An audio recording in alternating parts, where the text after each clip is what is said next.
Johnny Hallyday, décédé dans la nuit du 5 au 6 décembre dernier, avait pris dans son dernier testament, la décision de déshériter ses deux aînés, David Hallyday et Laura Smith, estimant qu'il avait reçu beaucoup par le passé.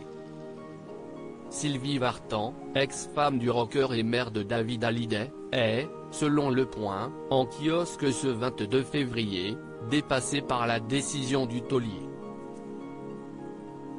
Closer dévoilait il y a quelques jours que, de son vivant, Johnny Hallyday avait cédé volontairement 50% de la villa à Montmorency située dans le très chic 16e arrondissement de Paris, à son fils, lors de son divorce avec Sylvie Vartan. Une information qui avait été démentie par la chanteuse qui a affirmé dans un communiqué à l'AFP, lors de notre séparation après 18 ans de vie commune, j'ai purement et simplement refusé dans le cadre de notre divorce, de recevoir de Johnny, sous forme de donation, sa part de la maison, préférant que cela revienne directement à notre unique fils. Dans Le Point, l'un de ses collaborateurs confirme, elle est consternée.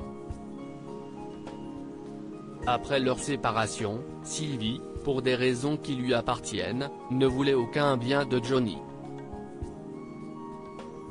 Et pourtant, toujours selon nos informations, David Hallyday a reçu l'usufruit, qui a permis à David Hallyday d'avoir la pleine propriété de devant notaire de 50% de la villa Montmorency, près de 22 ans après ce divorce, en 2002.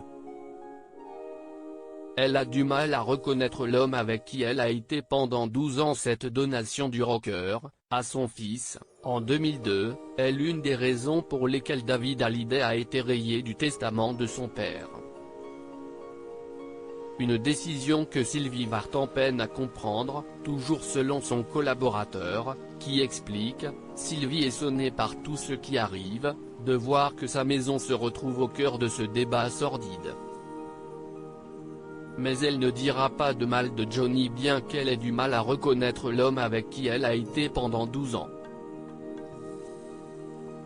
Elle ne veut pas avilir la mémoire du père de son enfant. Loading DJ.